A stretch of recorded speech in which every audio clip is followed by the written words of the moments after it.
Namaskar, everybody. Today, we are going to discuss something about one of the most important topics relating to human rights, namely the National Human Rights Commission, mean in short form NHRC, in Hindi mean Rashtriya Manavadhikar Ayog, which has been constituted under Section 3 of the Protection of Human Rights Act 1993, जो कि my dear friends मानव अधिकार संरक्षण अधिनियम 1993 के अधीन constitute किया गया है। इसके बारे में मैं आपको बताना चाहूँगा कि राष्ट्रीय मानव अधिकार आयोग कैसे फंक्शन करता है, इसकी कंपोजिशंस क्या है, इसकी फंक्शन और पावर्स क्या क्या है, वो सारी चीज़ें मैं आपको बताना चाहूँगा। So please listen carefully. इसमें हमने 2019 में जो अमेंडमेंट हुआ है the protection of human rights amendment act 2019, जो कि 27 जुलाई 2019 को इन्फोर्स हुआ, उसको भी हम इंक्लूड करके आपको amended provisions relating to the national human right commission we would like to tell you. अगर हम बात करते हैं माय डियर फ्रेंड्स, मानव अधिकार आयोग का जो कॉन्स्टिट्यूशन है वो ह्यूमन राइट्स के बेटर प्रोटेक्शन के लिए किया गया है एंड अदर रिलेटेड मैटर्स के लिए as per the preamble of protection of human rights act 1993। But मानव अधिकार आयोग has the greatest and vital role in respect of the protection, preservation and promotion of human rights. मानव अधिकारों के लिए national human right commission की जो भूमिका है वो बहुत अच्छी है, सराहनीय है। आगे please listen carefully. The national human right commission which has been established और कॉन्स्टिट्यूटेड ऑन 12 अक्टूबर 1993, जो भारत का राष्ट्रीय मानव अधिकार आयोग है माय डियर फ्रेंड्स, वो 12 अक्टूबर 1993 को कॉन्स्टिट्यूट किया गया।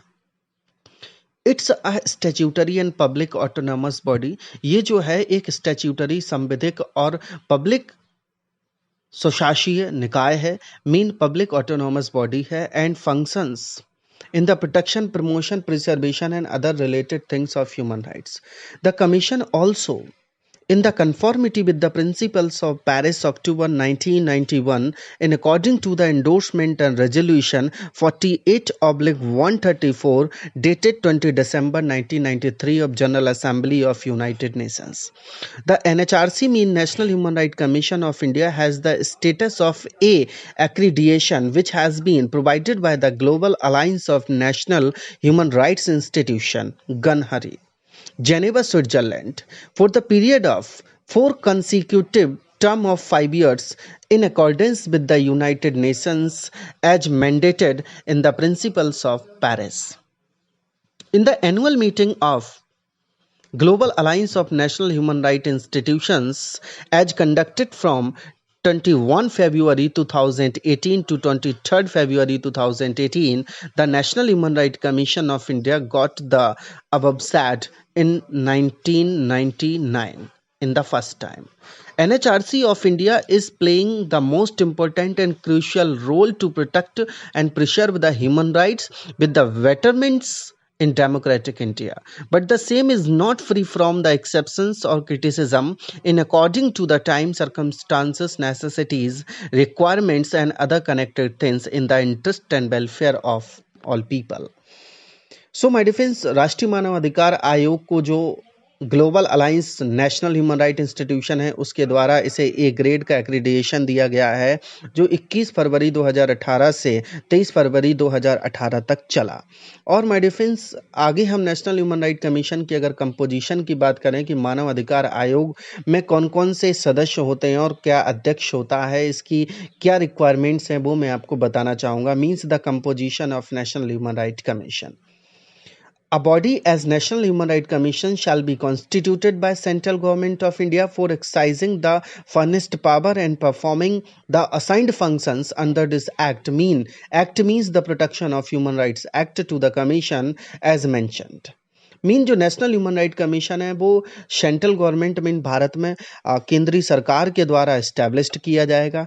अब हम बात करते हैं कि national human right commission shall be consisted of as, कि नेशनल ह्यूमन राइट कमीशन किन किन व्यक्तियों को मिलकर बनेगा, वो मैं आपको इंक्लूडिंग अमेंडमेंट 2019 को इंक्लूड करके बताने जा रहा हूं। और जो इस एक्ट में अमेंडमेंट हुआ है वो 27 जुलाई 2019 से इन्फोर्सेबल है। मीन इसमें एक अध्यक्ष होता है जिसे हम चेयरपर्सन ऑफ एनएचआरसी कहते हैं, एक मेंबर होता है और फिर से एक मेंबर होता है और उसके बाद 3 मेंबर्स और होते हैं। अगर हम इसमें ऐसे समझें, अब now please listen carefully, chairperson of NHRC कौन होगा? एक वो व्यक्ति जो कि चीफ जस्टिस ऑफ इंडिया रह चुका हो और इसे अमेंडेड कर दिया गया है। अब इसमें जो पहले क्या लिखा था कि has been, mean who has been a chief justice of supreme court of India, but इसको हैज बीन जो टर्म है मतलब रह चुका हो को अमेंड कर दिया गया है। अब 2019 में कर दिया गया है कि who has been chief justice of India और जज, वो सुप्रीम कोर्ट का चीफ जस्टिस या फिर जज रहा हो। मीन सिर्फ चीफ जस्टिस टर्म पहले इंक्लूड था, अब चीफ जस्टिस के अलावा भी इसमें और करके जज शब्द इंसल्ट कर दिया गया है, जो कि अभी मैं आपको बताया कि it is in according to the amendment 2019। ये 2019 का अमेंडमेंट है जिसमें clause A subsection 2 of section 3 को अमेंड कर दिया गया है और जो कि 27 जुलाई 2019 से एप्लीकेबल है। और इसमें chief justice, once again I repeat, chief justice term में टर्म के आगे और जोड़कर जज शब्द इंसर्ट कर दिया गया है of supreme court. Mean NHRC का अध्यक्ष कौन हो सकता है? जो कि सुप्रीम कोर्ट का चीफ जस्टिस या फिर सुप्रीम कोर्ट का जज रहा हो एज पर अमेंडेड लॉ। अब हम बात करते हैं आगे फर्दर। एक चेयरपर्सन होगा, अगला इसमें एक मेंबर होगा, वन मेंबर हु इज और हैज बीन अ जज of supreme court of India, जो सुप्रीम कोर्ट का जज है और या फिर रहा हो, प्रेजेंट में एग्जिस्टिंग में सुप्रीम कोर्ट का जज है या फिर पहले रहा हो, एक मेंबर वो होगा। उसके बाद इसमें जो और एक सेकंड मेंबर होगा वो होगा हु इज और has been the chief justice of high court, जो हाई कोर्ट का चीफ जस्टिस है और या फिर रहा हो। बाकी का जो 3 मेंबर्स हैं, पहले ये जो थे वो एक्चुअली में हम यहाँ पर अगर हम बात करें तो यहाँ पर 2 मेंबर्स थे अमेंडमेंट के पहले। मतलब इसमें जो हमारा clause D subsection 2 of section 3 है, इसमें यह लिखा हुआ था कि 2 मेंबर्स होंगे जिन्हें मानव अधिकारों का विशेष ज्ञान और व्यवहारिक अनुभव हो, लेकिन इसे अमेंड कर दिया गया है 2019 में। पहले क्या था? पहले अमेंडमेंट से पहले यह था 2 members to be appointed from amongst person having knowledge of और practical experience in matter relating to human rights, but the same has been amended by 2019 amendment. अब इसमें 2 मेंबर्स की जगह 3 मेंबर कर दिए गए हैं। अब वो 3 मेंबर्स कौन कौन से होंगे, हु शैल बी एलिजिबल, वो मैं आपको बताने चाह रहा हूं। 3 मेंबर्स जो होंगे my dear friends, to be appointed from among those persons who are having the knowledge or practical experience of in matter in relation to the human rights, at least one shall be a woman। ये जो women वाली line है ये पहले नहीं थी, जो 2019 में अमेंडमेंट करके इंसर्ट की गई है। हिंदी में हम ऐसे कह सकते हैं कि इसमें 3 सदस्य होंगे जिनकी जो नियुक्ति है वो उन व्यक्तियों में से की जाएगी जिन्हें मानव अधिकारों से संबंधित मामलों का ज्ञान हो और या उसमें व्यवहारिक अनुभव हो और जिसमें से कम एक महिला होगी। मतलब कंक्लूड करें तो इसमें एक चेयरपर्सन होता है, 3 प्लस 2 मेंबर्स होते हैं, मतलब टोटल 5 मेंबर्स हैं और 5 मेंबर्स में से जो 3 मेंबर्स हैं उनमें से कम एक महिला होगी। ये जो है ये ऑफिसेस ऑफ द चेयरपर्सन और मेंबर्स ऑफ एनएचआरसी हैं, जो कि मैंने आपको अभी बताया और उनकी क्वालिफिकेशंस भी बताएं। अब फर्दर माय डियर फ्रेंड्स, इसके बाद इसमें कुछ डीम्ड मेंबर भी होते हैं अपार्ट फ्रॉम अफोरसाइड, जो मैंने आपको अभी बताए मेंबर्स, उनके अलावा भी इसमें कुछ डीम्ड मेंबर भी हैं। अगर हम डीम्ड मेंबर की बात करते हैं तो subsection 3 of section 3 of the protection of human rights act 1993 बताता है। इसकी जो उपधारा 3 है, धारा 3 की मानव अधिकार संरक्षण अधिनियम 1993, वो डीम्ड मेंबर के बारे में बात करती है। Mean the deemed to be members, please note it, the deemed to be members of NHRC of India to perform the functions as mentioned section 12B2J of the Protection of Human Rights Act। अगर हम इसमें बात करें तो इसमें यह लिखा हुआ है कि जो चेयरपर्सन्स हैं कुछ कमीशंस के, वो भी इसके डीम्ड टू बी मेंबर्स समझे जाएंगे। Mean the chairpersons of the commissions as mentioned hereinafter shall be deemed to be members of NHRC of India। अब वो कौन कौन से कमीशंस हैं, इसको भी 2019 में अमेंड कर दिया गया है। अमेंडमेंट से पहले स्थिति समझिए क्या था। अमेंडमेंट से पहले डीम टू बी मेंबर्स में जो chairperson national commission for minority है, अल्पसंख्यकों के कमीशन जो है, भारत का राष्ट्रीय कमीशन है, उसका जो चेयरपर्सन है, जो अध्यक्ष है, वो डीम्ड टू बी मेंबर पहले माना जाता था। और उस अब हम आगे बात करें, chairperson of national commission for schedule caste, chairperson for national commission for schedule tribe mean ST and chairperson for national commission for women, ये पहले डीम्ड टू बी मेंबर्स थे। बट कुछ अमेंडमेंट्स किए गए। वो अमेंडमेंट्स क्या हैं वो मैं आपको बता देना चाहूंगा। इसमें माय डिफेंस, ये जो हमारा सबसेक्शन 3 ऑफ सेक्शन 3 है, इसमें नेशनल कमीशन फॉर माइनॉरिटी जो शब्द है, उसके जगह पर कुछ और कमीशंस जोड़ दिए गए हैं। वो कमीशंस क्या क्या हैं? वो है सबसे पहला the national commission for backward classes, number दूसरा the national commission for minorities, the national commission for protection of child rights. अगर हम अब इसे अमेंडमेंट के बाद की स्थिति को समझें कि डीम टू बी मेंबर्स कौन कौन से होंगे, सबसे पहले अगर हम बात समझें तो ये है the national commission for backward classes, the national commission for minorities, the national commission for protection of child rights, the chairperson of national commission for schedule caste, the chairperson of national commission for schedule tribe and the chairperson of national commission for women. Mean in commissions के जो chairperson है वो deem to be members समझे जाएंगे। इसमें जो minority वाला commission था उसकी जगह backward commission and minority commission and जो चाइल्ड कमीशन, ये सभी नेशनल कमीशन हैं। डीम टू बी मेंबर्स में 2019 में अमेंडमेंट करके इसमें इंसर्ट कर दिए गए हैं। तो ये डीम टू बी मेंबर्स हैं जो मैंने अभी आपको बताए। अब इसमें एक सेक्रेटरी होता है जो कि एनएचआरसी का चीफ एग्जीक्यूटिव ऑफिसर समझा जाता है। अगर हम अपॉइंटमेंट ऑफ चेयरपर्सन और अदर मेंबर्स की बात करें कि इनकी अपॉइंटमेंट कौन करता है, अभी हमने बताया आपको कि एक चेयरपर्सन होगा, है ना, और एक मेंबर होगा, फिर एक मेंबर होगा, फिर 3 मेंबर्स होंगे, लेकिन इनकी अपॉइंटमेंट कौन करेगा वो मैं आपको बताने जा रहा हूं। The president of India shall appoint to the chairperson and the members by the warrant, अधिपत्र के द्वारा भारत का जो राष्ट्रपति है वो इसके अध्यक्ष और सदस्यों की नियुक्ति करेगा under is hand and seal, but after the recommendation of committee for every appointment which shall be consisted as mean president of India NHRC के अध्यक्ष, चेयरपर्सन और उनके मेंबर्स की नियुक्ति करेगा, अपॉइंटमेंट करेगा, लेकिन डायरेक्ट नहीं होगी। एक कमेटी के प्रोविजन किए गए हैं कि एक कमेटी होगी, जब वो कमेटी प्रेसिडेंट ऑफ इंडिया को रिकमेंडेशंस करेगी, then president of India chairperson और अदर मेंबर्स जो मैंने आपको बताए उनकी अपॉइंटमेंट करेगा। अब ये जो कमेटी है, ये कमेटी के कौन कौन से सदस्य होते हैं जिसकी रिकमेंडेशन पर एनएचआरसी के चेयरपर्सन और मेंबर्स की अपॉइंटमेंट होती है। तो इस कमेटी के कौन कौन से मेंबर्स हैं और ये कमेटी कैसे बनती है, किन लोगों से मिलकर बनती है, वो मैं आपको बताना चाहूंगा। सबसे पहले इस कमेटी में एक चेयरपर्सन होता है और बाकी के इसमें 5 मेंबर्स रखे गए हैं। Chairperson, who shall be chairperson of this committee for recommendation for the appointment of chairperson and members of NHRC, a chairperson जो होगा वो प्राइम मिनिस्टर ऑफ इंडिया होगा, पीएम।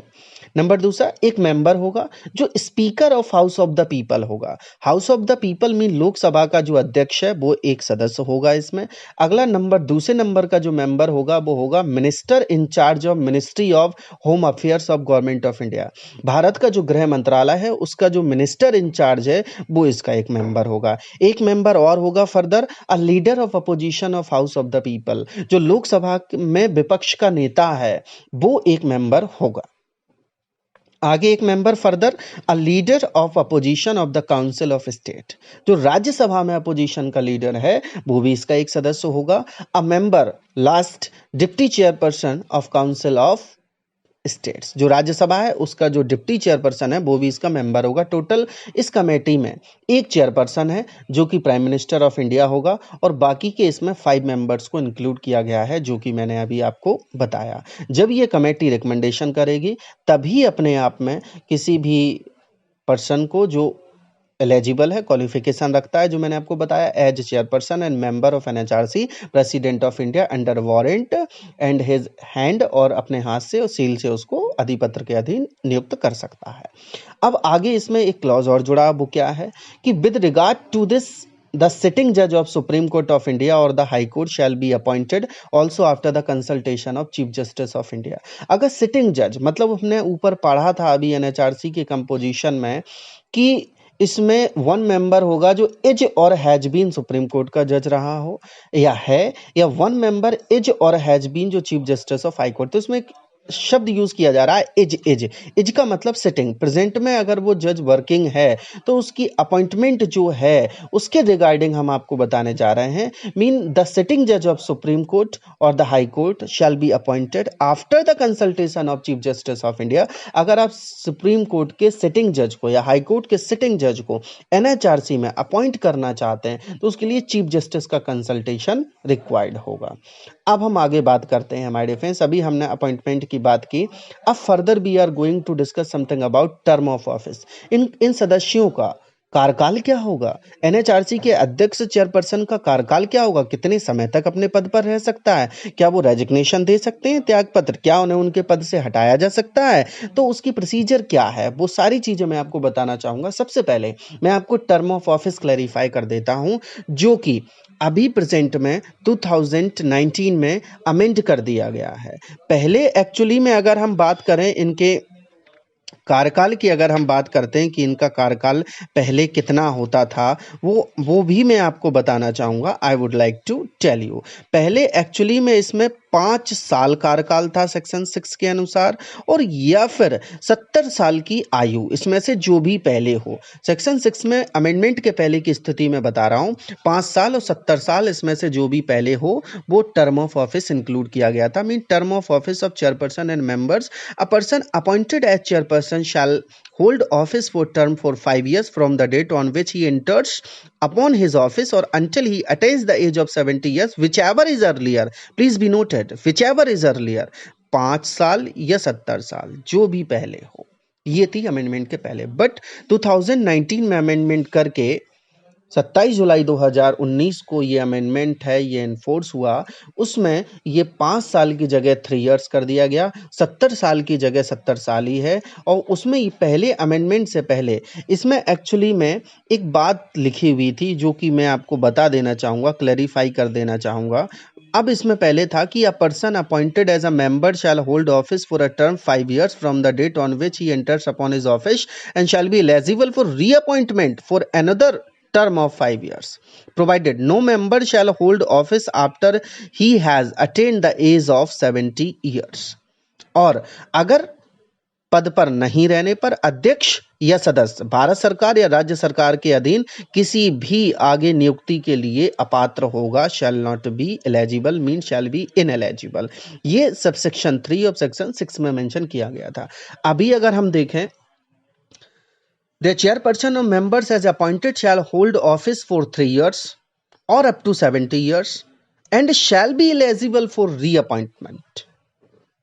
ये अमेंडमेंट करके इसमें जोड़ दिया है, 3 साल या 70 साल तक होगा और फर्दर वो री एलिजिबल होंगे रीअपॉइंटमेंट के लिए। रीअपॉइंटमेंट के लिए उनको यहाँ पर एलिजिबिलिटी भी दे दी गई है। ये अमेंडमेंट 2019 का है जो कि मैंने आपको बताया। मीन क्लॉज बी, इसका जो क्लॉज बी है और सेक्शन, इसको हम ऐसे समझें, mean sub clause B of clause 1 of subsection 1 of section 6 of protection of human rights act में इसको 3 इयर्स और 70 ईयर्स कर दिया गया है। अब हम फर्दर आगे बात करने जा रहे हैं। अभी हमने सिर्फ टर्म ऑफ ऑफिस की बात की, 3 साल और 70 साल, और एलिजिबल होंगे रीअपॉइंटमेंट के लिए एनएचआरसी। अब हम रेजिग्नेशन की अगर बात करें, चेयरपर्सन और एनी मेंबर राइटिंग में अपने पद को त्याग सकते हैं और वो अपना रेजिग्नेशन प्रेसिडेंट ऑफ इंडिया को दे सकते हैं। मीन द चेयरपर्सन और any members may resign from his office in writing by notice under his hand to the president of India. President को, इस एनएचआरसी के जो अध्यक्ष हैं और सदस्य हैं, वो भारत के राष्ट्रपति को अपना रेजिग्नेशन त्यागपत्र दे सकते हैं। अब हम बात करते हैं क्या इन्हें इनके डेजिग्नेशन से हटाने की प्रोसीजर क्या है। एक्चुअली में चेयरपर्सन और एनी मेंबर ऑफ एनएचआरसी है, इन्हें हटाने की जो पावर है वो प्रेसिडेंट ऑफ इंडिया को दी गई है। लेकिन प्रेसिडेंट ऑफ इंडिया कुछ कंडीशंस में डायरेक्ट रिमूवल नहीं कर सकता। उसके लिए सुप्रीम कोर्ट को मैटर रेफर किया जाएगा, सुप्रीम कोर्ट इंक्वायरी करेगा, इंक्वायरी करने के बाद अपनी रिपोर्ट प्रेसिडेंट ऑफ इंडिया को सौंपेगा और उसके बाद प्रेसिडेंट ऑफ इंडिया रिमूवल का ऑर्डर पास कर सकता है। लेकिन कुछ ऐसे भी कंडीशंस दी गई हैं जिनमें प्रेसिडेंट ऑफ इंडिया ऊपर इंक्वायरी के लिए सुप्रीम कोर्ट को रेफरेंस करना मैंडेटरी नहीं है। वो मैं आपको क्लैरिफाई कर देना चाहूंगा। यहां तक कि अब हम ये पढ़ने जा रहे हैं कि एनएचआरसी के जो चेयरपर्सन है और उनके सदस्य हैं, उनकी रिमूवल प्रोसीजर क्या है। The president of India has power for the removal to chairperson और any member by his order. President of India को पावर है, वो अपने ऑर्डर्स के द्वारा किसी अध्यक्ष को और किसी मेंबर को हटा सकता है फ्रॉम देयर ऑर्डर और his office on the basis of proved misbehaviour और इनकैपेसिटी। इसके ग्राउंड्स क्या होंगे हटाने के? इसमें दो ग्राउंड मेंशन किए गए हैं, मिसबिहेवियर और incapacity. On reference as under therefore the president of India shall make the reference to the supreme court of India. President supreme court of India को रेफरेंस करेगा।